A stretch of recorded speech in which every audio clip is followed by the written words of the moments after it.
My grandmother scammed me. Story time.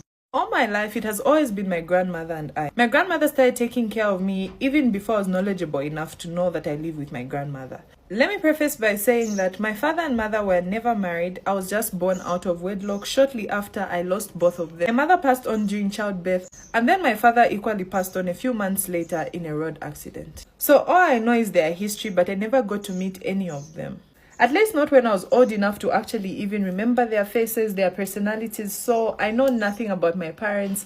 All I have ever known is my grandmother. Growing up, I've always seen how people bash the father side of the family, but for me, it was actually my grandmother from my father's side that has been by my side. I don't even know any of my mother's relatives. Everyone just somehow abandoned me with my grandmother. Obviously, this is my grandmother, so she's quite old, and growing up was very, very rough. We would have one meal per day. She just sold vegetables by the road near where we stayed. To be honest, this made me feel so bad, and I felt like I owed my grandmother all the success in the world, and I made sure to work towards that. I was very serious in school. I got good grades, but unfortunately, I didn't make it on the list of those that got scholarships, so I had to be on self-sponsorship through university. Oh, you know, uni fees are crazy. Even high school is better, so if I couldn't get sponsorship by the government, it almost meant that my dreams were shattered. You know how they say there's always light at the end of the tunnel, and for sure, because I had this friend in high school who I was very close to.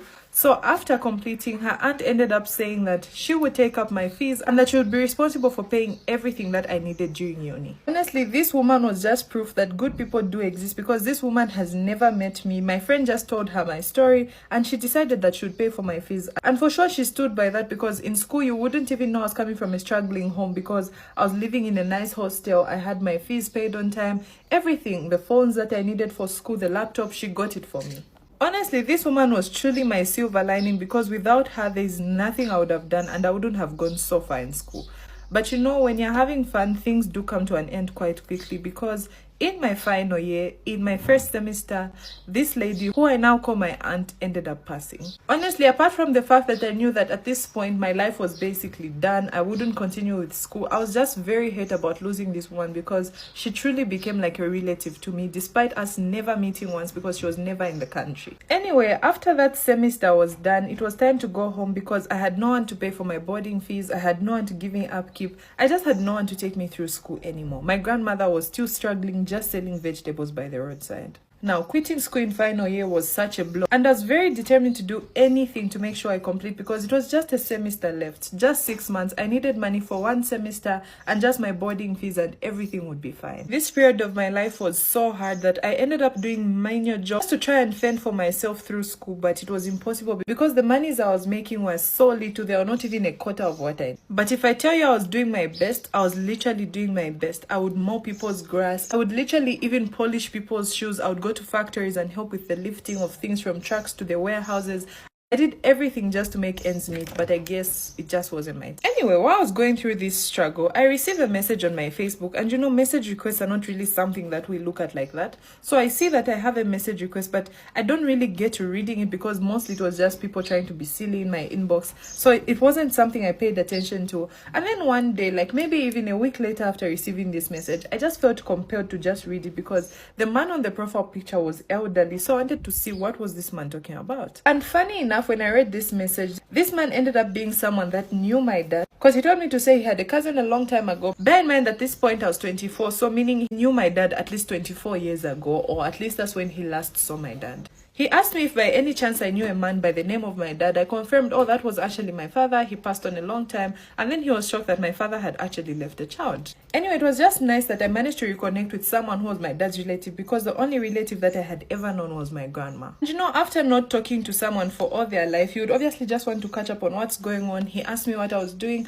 I told him about the unfortunate circumstance where I had lost my sponsor in uni and I was no longer in university, despite me being in my final year. And I knew that I wouldn't be able to pay for my uni anymore. I went ahead and put it on hold, because I wanted to go and raise the money. And before the grace period of putting on hold was done, I was hoping I would have raised enough money to come back into school and just complete my studies for the semester that had remained. So I explained this to him, and this man was very shocked to say, what do you mean you're not in school? Didn't you get your father's settlement? So I was like, what do you mean my father's settlement? I didn't even know anything about my dad. All I saw was his pictures. My grandma told me a few things about him, but I didn't even know there was any settlement from his previous jobs. Immediately, this this man notices the shock in my tone as we are texting. He tells me, okay, you know what? I don't want to get involved into this. This involves like intimate family and I'm just a cousin. So what I'll do is I'll give you someone's contact. You call them and then ask them where your father's money is. When I heard there was money after everything I was going through, for me, I just saw the future in my education and I did not hesitate. I called the number and this man told me, I was part of the process. Your grandmother approached me to be a witness, but I declined because that wasn't honest. Apparently, my grandma told the courts because they had to get an affidavit form, and she told the courts that my father had no surviving kids and that I had passed shortly after birth, so the only person who could get the money was his siblings or my grandmother. So apparently, they went to swear in court and everyone swore. She had a lot of relatives from the village, and this was apparently the reason why this man didn't want to get involved, because the people that were present are known for touching things and using witchcraft and juju. So he didn't want to have anything to do with it. And honestly, the shock in my face, you literally had to pick my jaw from the floor, because what do you mean my father left money and my grandmother went to stand in court and swear that I'm not alive?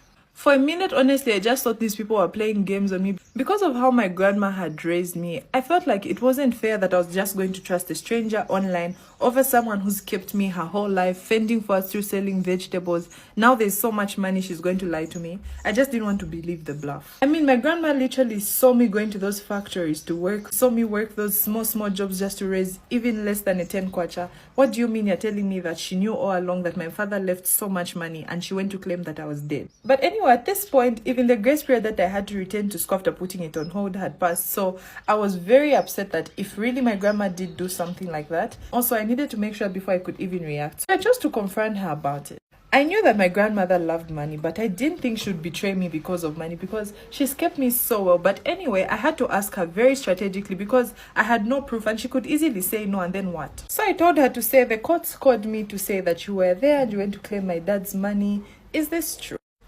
I know this approach was dumb because at this point I knew nothing about court procedures. I knew nothing about claiming someone's pension. I knew nothing about it. So that was the easiest way for me to ask her. And somehow she did end up saying the truth, that she did, and the money is no longer there. What do you mean you've used all this money in such a short time frame and you've seen how much I have struggled to try and put myself back to school? To be honest, if it were up to me, I'm considering suing her because this is a crime. You went and lied on an affidavit form, which you're not supposed to do. To claim that my father has no surviving children when I live in the same house with you and you see me every single day try to struggle and put myself back to school, and you even saw me lose the opportunity of going back to school just to do the semester, and then now if I had to go back to school at this point, I had to do everything from scratch because the waiting period was already over. I can't even blame the university because every place has its own rules, and once you put your education on hold, you had to return after a few months, and I hadn't been there. At this point, bear in mind that it has been more than a year since this started happening. Okay, I say, you know what? Fine. Just give me the money that my dad left. Let me take myself back to school and at least let's improve our own living conditions. Maybe find a better house. I wasn't even willing to put her out of the picture. Moreover, I felt like I owed her so much because she's the reason why I was where I was today. She sold vegetables for a living. I saw her sacrifice even her last money just for me to go through primary and secondary school. I wasn't willing to lose that relationship now over money. At least that's what I thought until she told me she no longer had the money and the money had already been used. At this point, I'm wondering, how does this woman think? Because it hasn't even been more than 2 years. You've already used so much money. I will not mention the figures here, but you've already used so much money. This money is life-changing money. You would have gotten a better house, maybe even boosted your business to something better than sitting by the roadside.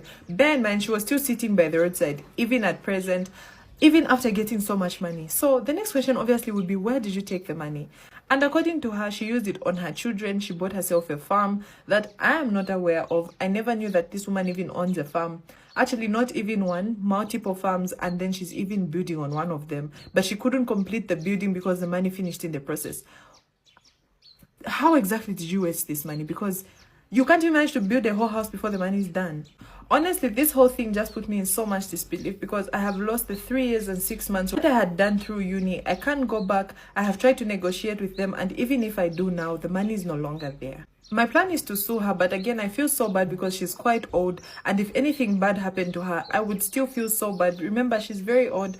If she were to be locked up, how would she survive? I know she would just die a few months later or even days later because her health is not even the best. But also, life has to continue, and I'm struggling because someone else took the money that my father left. That was a lot to uncover, but if you were in the shoes of our good bro, what would you do? Would you let your grandmother go away with it, or you would actually sue her and get the money that she owes you? Anyway, let me know what you think, but from me to you as always, love you, bye.